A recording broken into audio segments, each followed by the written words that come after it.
الحمد للہ رب العالمین، الصلاۃ والسلام علی سید المرسلین، اما بعد فاعوذ باللہ من الشیطان الرجیم،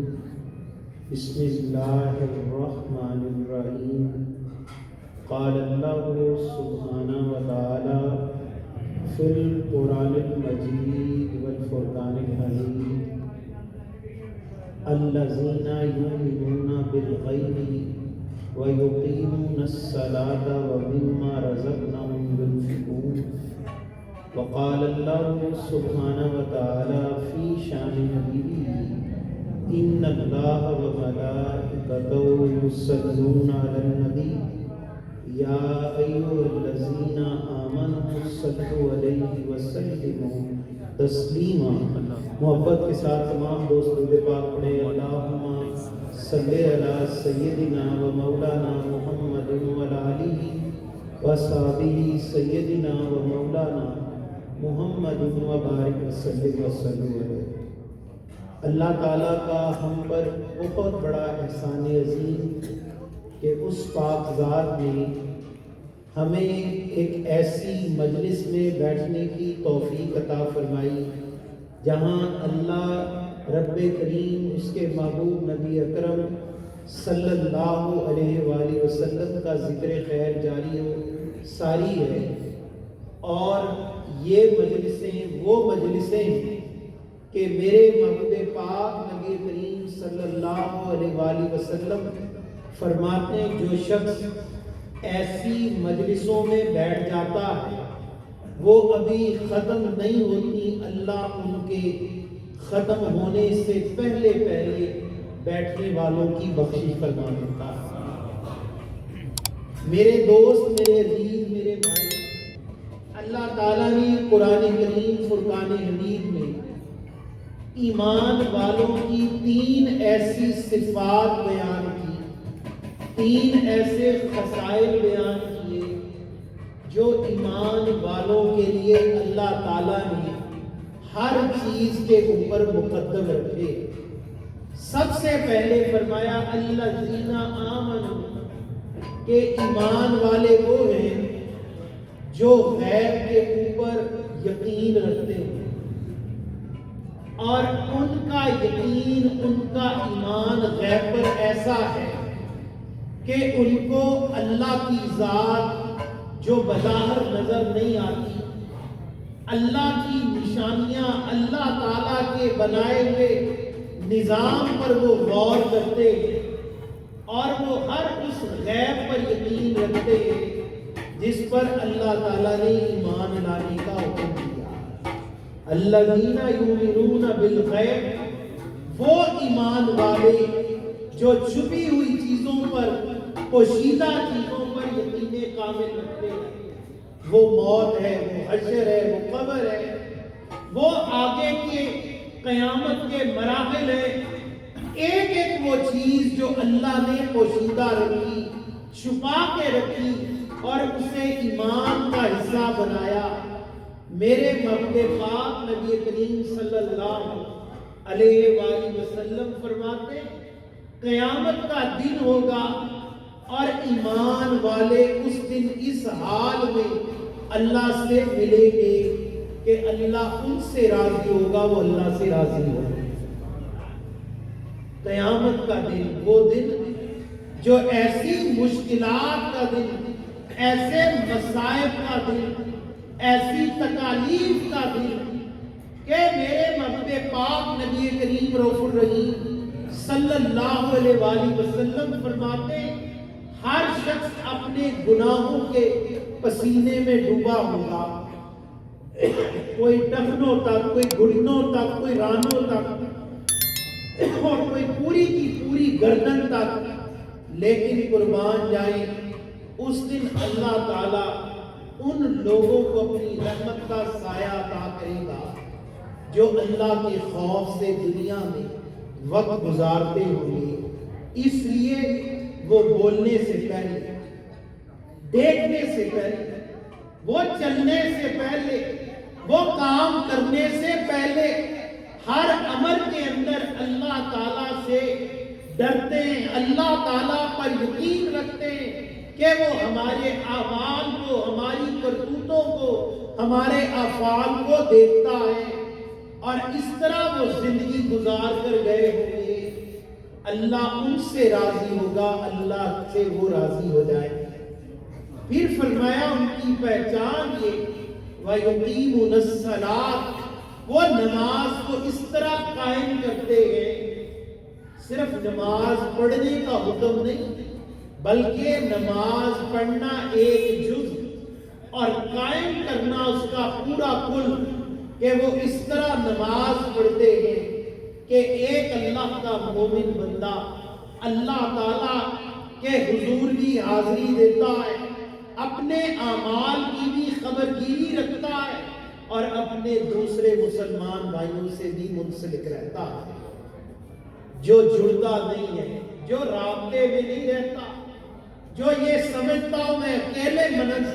منازل پاؤں گا۔ میرے مکتب پاک نبی کریم رؤوف الرحیم صلی اللہ علیہ وآلہ وسلم فرماتے، جو اکیلا ہو گیا، جو جدا ہو گیا، جو کٹ گیا، وہ ذلیل ہوا، رسوا ہوا، شیطان اس کا، وہ شیطان کا ہو گیا۔ جڑ کر رہنا یہ نماز کے قائم کرنے میں ایک بہت بڑا عمل، ایک بہت بڑی اس کی فضیلت۔ اللہ تعالیٰ فرماتا ہے ایمان والے تو وہ جو نماز کو قائم کرتے اللہ کے ذکر کے لیے، اللہ کے شکر کے لیے۔ کسی کی موت آئی اس میں شریک ہو گئے، کسی کی خوشی آئی اس میں جا پہنچے، کوئی تکلیف میں ہوا اس کے مددگار بنے، اور پوری زندگی ان کی ایسی ربط میں گزری کہ ایک دوسرے کا دکھ سکھ انہوں نے اپنا بنایا۔ اللہ فرماتا وہ کامیاب ہوئے۔ تیسری بات قرآن پاک فرماتا ہے وَمِمَّا رَزَقْنَهُمْ يُنْفِقُونَ، جو اللہ تعالیٰ نے ان کو عطا کیا وہ اللہ کی راہ میں خرچ کرتے ہیں۔ میرے بھائی، میرے دوست، رزق اس کی بھی بہت ساری اقسام ہیں۔ کھانے پینے کی چیزیں رزق ہے، علم بھی رزق ہے، اچھا ہنر بھی رزق ہے، علم کے اچھے بول بھی رزق ہے۔ میرے بھائی، میرے دوست، میرے عزیز، میرے مکتب پاک نبی کریم صلی اللہ علیہ وآلہ وسلم کے ایک صحابی حاضر ہوئے، یا رسول اللہ، آپ نے فرمایا جو اللہ کی راہ میں خیرات کرے گا وہ اللہ کے قرب میں ہوگا، لیکن میرے مکتب پاک میں تو غنی نہیں، میں تو غریب ہوں، مفلس ہوں، صبح اگر کھانا ملے تو شام بھوکا رہتا ہوں، شام کو مل جائے تو اگلے دن نہیں ملتا۔ آقا میری غنا کیا ہے، میرا سخاوت کرنا کیا ہے؟ میرے مکتب پاک نے فرمایا میرے صحابی، تجھے جو اللہ کا کلام آتا ہے، جو تو اپنے مکتب پاک سے سنتا ہے، دوسروں کو سنا، اللہ قیامت کے دن تجھے غنیوں کے ساتھ کھڑا کرے گا۔ اچھا علم بھی غنا، اچھی نصیحت بھی غنا، اچھی باتیں بھی، سخاوت، رزق ہو، کپڑا ہو، پیسہ ہو، جائیداد ہو، جو اللہ کی راہ میں یہ دے گا، اللہ تعالیٰ اس کو قیامت کے دن اپنی راہ میں خرچ کرنے کی وجہ سے اپنی رحمت کا سایہ عطا کرے گا۔ میرے بھائی، میرے دوست، میرے عزیز، یہ جو نیکیاں کہ بندہ ایمان پائے اور غیب پر اس کا یقین ہو جائے، نماز کو قائم کرنے والا بنے، اور جو اللہ نے اس کو عطا کیا وہ اللہ کی راہ میں خرچ کرے، یہ کیسے ممکن ہے انسان کے وجود میں یہ نعمتیں پیدا ہوں، یہ فکر پیدا ہو؟ اللہ کے بہت بڑے کامل ولی اپنی کتاب میں تحریر فرماتے ہیں، سیدنا امام غزالی کے آپ ہم اثر بزرگ ہیں، آپ فرماتے ہیں لوگوں یہ ممکنات میں نہیں کہ تم گھر بیٹھے رہو، تم اپنے دکانوں پر مشغول رہو، تم اپنے کاروبار اور بیوی بچوں میں الجھے رہو، اور تم بیٹھے بٹھائے اللہ کی معرفت کو پالو۔ تو عرض کی حضور پھر کیا طریقہ؟ ہم بھی اللہ کی معرفت کو پانا چاہتے ہیں، ہمارا بھی غیب پر یقین آئے، ہماری نماز معراج بنے، اور جو اللہ نے دیا وہ رب کی راہ میں خرچ کرنے کا جذبہ اللہ نے عطا فرمائے۔ آپ فرماتے ہیں ایسے دوستوں کو تلاش کر، ایسے لوگوں کو ڈھونڈ جن کے پاس بیٹھ کر تیرے دل میں اللہ کی خشیت، اللہ کی معرفت پیدا ہو، رب کا خوف پیدا ہو، محبوب پاک نبی کریم رف الرحیم کی محبت پیدا ہو، اور ان کی محبت کے بعد اللہ تعالیٰ تجھے وہ مقام اور مرتبہ دے کہ قیامت والے دن اللہ تجھ سے راضی ہو جائے اور تو اللہ سے راضی ہو جائے۔ میرے بھائی، میرے دوست، میرے عزیز، حضرت خواجہ شاہ سراج الدین ترنزی رحمۃ اللہ تعالیٰ نے بہت پرانے بزرگوں میں نہیں، بہت پرانے بزرگوں میں نہیں، پچھلی صدی کے بزرگ، آپ اپنی کتاب میں تحریر فرماتے ہیں ہندوستان سے آپ کا تعلق تھا، بدایوں شہر میں آپ لوگوں کو قرآن و حدیث پڑھایا کرتے، اور اس زمانے میں حج پر جانا ایک مشکل سفر تھا، پیدل بحری جہازوں کا سفر، پیدل سفر، بڑے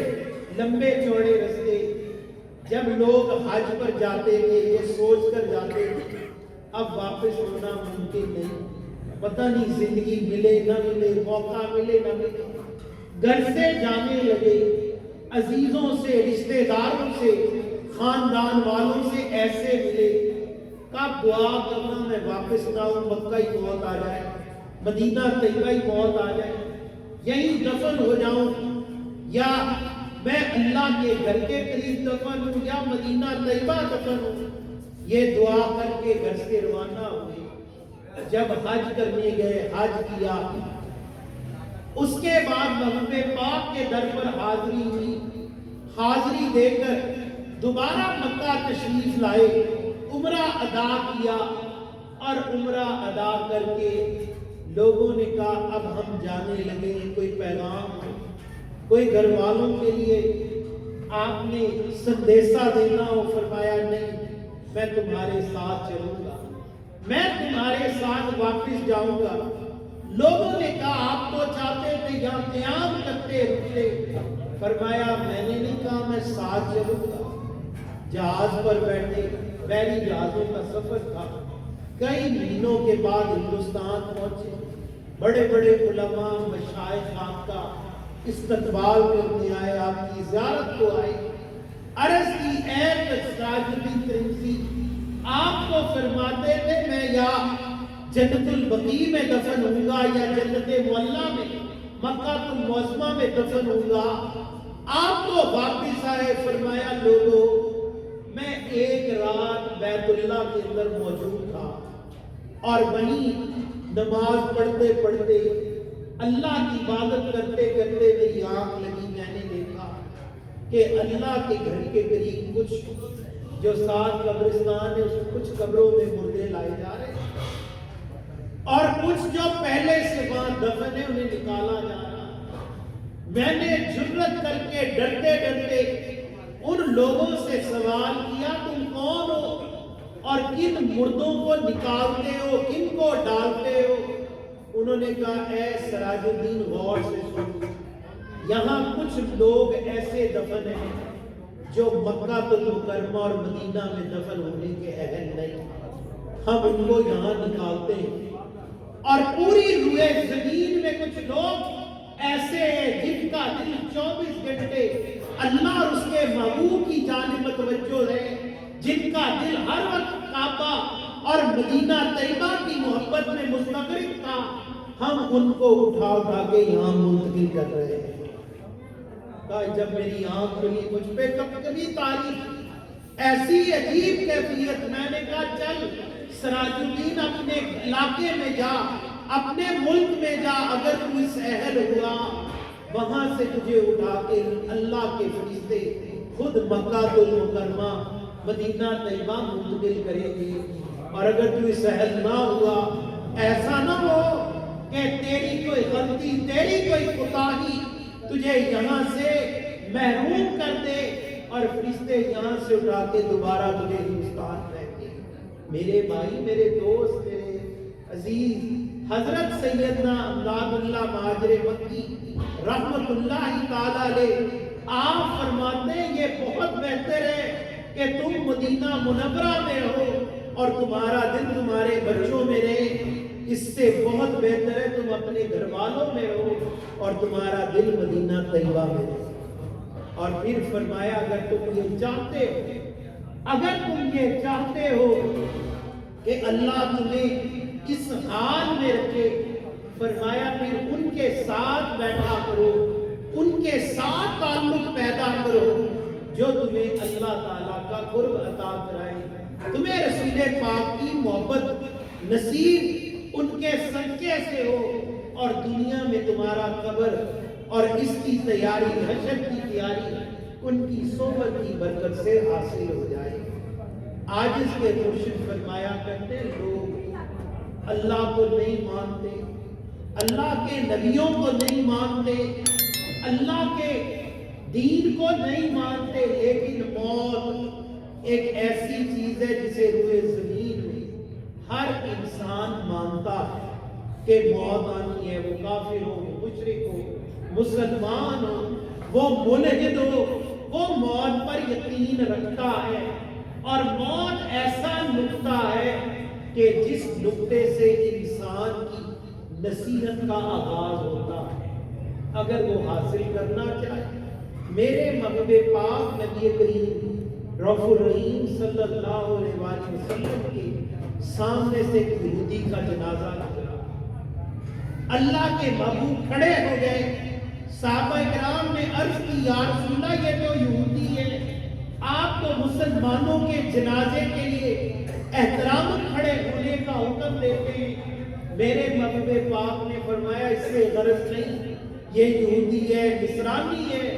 میں نے صرف موت کا احترام کیا ہے۔ جب کسی شخص پر موت کی کیفیت طاری ہوتی ہے، فقط وہ انسان ہے یا اللہ کی ذات ہے وہ اس موت کی کیفیت کو سمجھتا ہے۔ لیکن اگر دنیا میں ہم مرنے سے پہلے موت کی ان کیفیات پر ایمان لانے والے بن جائیں جس کو قرآن پاک بالغیب سے متصل کرتا ہے کہ غیب کی وہ چیزیں، غیب کے وہ عمل جن پر اللہ تعالیٰ نے ایمان لانے کا حکم دیا، ان میں سب سے بڑی چیز موت ہے کہ جو عین مرحا قبر میں جانا، قبر پر حشر میں کھڑے ہونا، اللہ کے حضور اپنے سوالوں کا جواب دینا۔ لیکن میرے بھائی، میرے دوست، میرے عزیز، حضرت امام ابن جوزی رحمت اللہ تعالی علیہ فرماتے جو شخص اس حال میں مرا کہ وہ رب کو ایک مانتا ہو، رسول پاک نبی کریم صلی اللہ علیہ وآلہ وسلم کو اللہ کا آخری نبی تسلیم کرتا ہو اور صحابہ کرام اور اہل بیت کی عزت کرتا ہو، تابعداری کرتا ہو، فرمایا اللہ نے مجھے خود دکھایا، اللہ تعالیٰ دو فرشتوں کے ذریعے قبر میں اس وقت تک اس مردے کی مدد فرماتا ہے جب تک وہ فرشتوں کے سوال کے جواب دے کر جنت میں داخل نہ ہو جائے۔ کتنی بڑی نعمت کہ ادب کرنے والا بنی، رسول پاک کے خاندان کا، اہل بیت اطہار کا، رسول پاک کے صحابہ کرام کا۔ لیکن میرے بھائی، میرے دوست، میرے عزیز، حضرت سیدنا خواجہ نظام الدین اولیاء رحمت اللہ تعالی علیہ آپ فرماتے ہیں لوگوں ادب تو صرف ادب والوں سے میسر ہوتا ہے۔ یہ کیسے ممکن ہے کہ ساری زندگی بے ادبوں میں بیٹھا، جاہلوں میں بیٹھا، چغل خوروں میں بیٹھا، لڑائی کروانے والوں میں بیٹھا، ذلت اختیار کرنے والوں میں بیٹھا اور موت کے وقت اس بات کا انتظار کرے کہ اللہ تعالیٰ مجھے ادب والا بنائے؟ یہ ممکن نہیں ہے۔ حضرت سیدنا خواجہ نظام الدین اولیاء رحمت اللہ تعالیٰ علیہ آپ فرماتے ہیں تم ادب والوں میں بیٹھ، اور ادب والوں میں بیٹھنے میں سب سے پہلا فائدہ یہ ہوگا اللہ تعالیٰ تجھے دل کے اوپر لگام عطا فرمائے گا۔ زبان تو بہت دور، آنکھیں تو بہت دور، تیرا دل بھی تیرے قابو میں آ جائے گا۔ تجھے اپنے دل کے خیالات پر بھی قابو ڈالنے میں طاقت ملے گی، اور فرمایا جب تو ان کے ساتھ بیٹھے گا ہر گھڑی اپنا محاسبہ خود کرے گا، اور جب تیری موت آئے گی اللہ تجھے ادب والوں سے شامل کرے گا۔ میرے بھائی، میرے دوست، میرے عزیز، ایسے ہی جب کوئی شخص دنیا سے روانہ ہوتا ہم جمع ہوتے ہیں، یہ جمع ہونا بھی اس میت کے لیے بھی اتنی فائدے مند اور خود اپنی ذات کے لیے اتنی فائدے مند کہ ایک شخص جو دنیا سے گیا، دنیا سے روانہ ہوا، میرے مطلب پاک فرماتے اس کی مثال ڈوبنے والے جیسے بھی ہے۔ جیسے کوئی ڈوبتا ہو اور کوئی اس کو سہارا درکار ہو، مجھے سہارا ملے، فرمایا جیسے ہی دوسرا مومن مرد عورت اس کے لیے دعا کرتا ہے، وہ مردہ اس کیفیت سے باہر آ جاتا کہ کسی نے میرے لیے دعا، کسی نے میرے لیے بخشش مانگی، کسی نے میرے لیے استغفار کی، اور میرے محبوب پاک فرماتے دعا کرنے والا جب دعا کرتا ہے اللہ اس کی دعا کو قبول فرماتا ہے، اس لیے کہ وہ دوسرے کے لیے کر رہا ہے، اس کی زبان پاکوں میں لکھی گئی، اس نے دوسرے کے لیے استغفار کی، اور اس کا نتیجہ یہ نکلا کہ اس بندے کا یقین اس مقام تک پہنچا کہ ان قریب مجھے بھی موت آئے گی، ایسے ہی میرے لیے دعا کی جائے گی، ایسے ہی میرے لیے کوئی استغفار کرنے والا ہوگا، اور میرے بھائی، میرے دوست، میرے عزیز، میرے محبوب پاک نبی کریم صلی اللہ علیہ وآلہ وسلم فرماتے جو کسی بوڑھے کا ادب کرتا ہے، بوڑھے شخص کی تعظیم کرتا ہے، اللہ تعالیٰ کا وعدہ ہے جب یہ بوڑھا ہوگا اس کے بوڑھے ہونے سے پہلے میں اس کی تعظیم کرنے والا پیدا کروں گا۔ اسی طرح جب کوئی کسی کے لیے دعا کرتا اور دل سے کرتا ہے، اخلاص سے کرتا ہے، جب یہ شخص خود مرتا ہے، خدا کی قسم اس سے بھی زیادہ اخلاص سے دعا کرنے والے لوگ اللہ جمع فرما دیتا ہے۔ بس جب بھی ہم کسی کے لیے جمع ہو، وہ رشتہ تعلق ہمارا کوئی ہو نہ ہو، اس سے بڑا رشتہ کیا کہ وہ مومن مرد تھا یا مومن عورت تھی، اور رسول پاک نبی اکرم صلی اللہ علیہ وآلہ وسلم کے کلمہ گو مسلمانوں میں سے ایک مرد یا عورت تھی، جب اس کے لیے اخلاص سے دعا کی جائے گی اللہ تعالی ہم سب کو بھی موت سے پہلے ایک تو اس دعا کی برکت سے راحت کی موت عطا فرمائے گا، اور جب موت کا مرحلہ گزرے گا اللہ ہمارے لیے بھی مخلص لوگ پیدا فرمائے گا۔ اللہ تعالیٰ سے دعا ہے وہ پاک ذات ہم سب کو دین متین کی کامل سمجھ عطا فرمائے۔ اللہ تعالیٰ زندگی میں غیب کے اوپر ایمان کی توفیق عطا فرمائے۔ اللہ تعالیٰ نے جو نعمتیں دی اسے خرچ کرنے کی اللہ توفیق دے، اور اللہ رب کریم ایسی مجلس نصیب فرمائے جہاں دلوں کو نرمی اور اطمینان حاصل ہوتا ہے۔ اللہ رب کریم ہم سب کو ان محفل کی صدقے، اس مجلس کی برکت کے صدقے اپنا ذکر کرنے، شکر کرنے کی توفیق عطا فرمائے، اور مرحومہ مغفورہ کے لیے اخلاص کے ساتھ دعا کرنے کی توفیق عطا فرمائے۔ وما علینا الا البلاغ۔